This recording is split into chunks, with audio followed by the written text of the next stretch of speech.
నేను అంచెలంచెలుగా నేను సరోజ టీచర్ గారు, నరసింహరావు సార్ గారు అంటుంది మమ్మల్ని, మీరిద్దరు చదువు వదలరా అని. చదువు వదలలేదు ఎప్పుడు మేము. మా దగ్గర బట్టలు కొంచెమే, కానీ వాటిని ఉతుక్కొని శుభ్రంగా జాగ్రత్తగా పెట్టుకునే వాళ్ళము. నేనైతే నాకు స్నేహితురాలుగా ఎక్కువ సయ్యదమ్మ సారు, సరోజ టీచరు చాలా ఆర్థికంగా కూడా వాళ్ళు నాకు సాయం చేసిండ్రు. ఒక విషయం మీకు ఏం చెప్తున్నానంటే, నేను ఈ గ్రౌండ్ ఈరోజు చూస్తున్నానంటే హెచ్ఎం గారి యొక్క సలవని ఈ గ్రౌండ్. నా పిల్లలు మొత్తం కింద పడుతుంది, కాళ్ళు ఇట్లా రక్తాలు వస్తుంది, అయినా ఆడుతుంది, రాళ్ళు తీపిచ్చేస్తుంటుంది. ఎన్ని రాళ్ళు తీపిచ్చేసినా ఆ గ్రౌండ్ పట్టించుకునే నాదుడే లేకుండే. ఆ గ్రౌండ్లోనే అరుణతార కానీ పిల్లలందరూ గేమ్స్ ఆడేవాళ్ళు. కానీ నాకు గేమ్స్లో ఉన్న కొన్ని టెక్నిక్స్ అయితే, గొప్పూటి పండగ సార్ నాకు ఫీవర్ వచ్చింది, బాగా మలేరియా వచ్చింది, సెలవు పెడతా అంటే, నువ్వు ఎందుకు సెలవు పెట్టావు, మా చెట్టు కింద గొడుగు పెట్టుకొని కూర్చో, పిల్లలను డివైడ్ చేయి, గ్రూప్ వైజ్గా చేసి ఆడిపోయి. గ్రౌండే లేదు మాకు, అయినా ఇదే గ్రౌండ్ మా పిల్లలు ఎన్నో విజయాలు నా పిల్లలే. నేను సార్ గారిని అడిగాను, మా షీల్డ్లు ఎక్కడ పోయినాయి సార్ అని, మా పిల్లలు తెచ్చిన షీల్డ్స్ ఎక్కడ పోయినాయి సార్, అవన్నీ ఎక్కడ పెట్టారు మీరని. లేదమ్మా స్థలం నేను ఎందుకు పెట్టలేదు అని.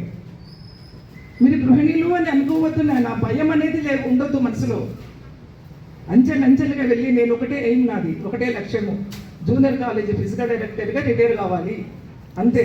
అయినా నేను జూనియర్ కాలేజ్ నుంచి రిటైర్డ్ అయ్యాను నేను.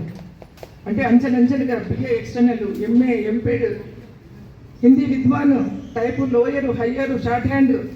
మీరు ఒకటే చదువుకొని ఉండొద్దు, ఆల్రౌండర్గా చదవాలే, మర్సంగా ఉండాలి అంతే. అన్నీ ఉన్న ఆకు అణిగి మణిగి ఉంటుంది, ఏమీ లేని ఆకు ఎగిరెగిరి పడుతుంది. నన్ను చూసి నవ్వేవాళ్ళు. నాకు కిషన్ రావు సార్ గారు ఉంది, ఆయన ఇంగ్లీష్ చెప్పిండు, నాకు ఇంగ్లీష్ రాకున్నది. ఇంటర్మీడియట్ వచ్చాక కూడా నాకు ఇంగ్లీష్ రాదుకుండే. సార్ ఎట్లా సార్ నాకు పాఠం చెప్పండి సార్ ప్లీజ్ అంటే, ఇది ఇక్కడ గన్నేరు చెట్ల కింద ఆ సారు చదివి, ఆ సారు తిక్కుకోడు అంటుంది, ఆ సార్ కొంచెం మర్మరింగ్ చేసుకుంటుండే, క్లాసెస్ చెప్తుండే కానీ మర్మరింగ్ చేసుకుంటుండే. కానీ నాకు అర్థం చేసి చెప్తుండమ్మా, ఈరోజు నేను ఈ పొజిషన్లో నేను గెస్టెడ్ ఆఫీసర్గా రిటైర్ అయినానంటే ఆ సార్ వారి దయని అనుకుంటాను. ఆయన ఎక్కడున్నాడో ఆయనకు ఎప్పుడు కృతజ్ఞతరాలనై ఉంటాను నేను.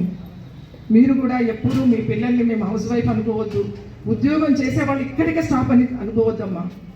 చదువుతూనే ఉన్నాను, నాకు ఇప్పుడు 71 సంవత్సరాలు, చిన్నపిల్లలు ఏం కాదు నేను. అయినా ఈరోజు మిమ్మల్ని అందరినీ చూడాలని నా మనసులో చాలా తీవ్రంగా ఉంది. రావాలా వద్దా, కొల్లాపూర్లో ఉన్నా నేను 3 నెలలు మంచంలోనే ఉన్నా, లేవలేదు. ఈ 15 రోజుల నుంచే రావాలా వద్దా సందిగ్ధంతో మిమ్మల్ని చూడాలనే ఆశతోటి వచ్చాను బిడ్డ. మీరు కూడా భయపడొద్దు, మీ పిల్లల్ని చదివియండి, మీరు అత్యున్నతమైన స్థానానికి రాండి, ఇది ఒక్కటే నా కోరిక అంతే.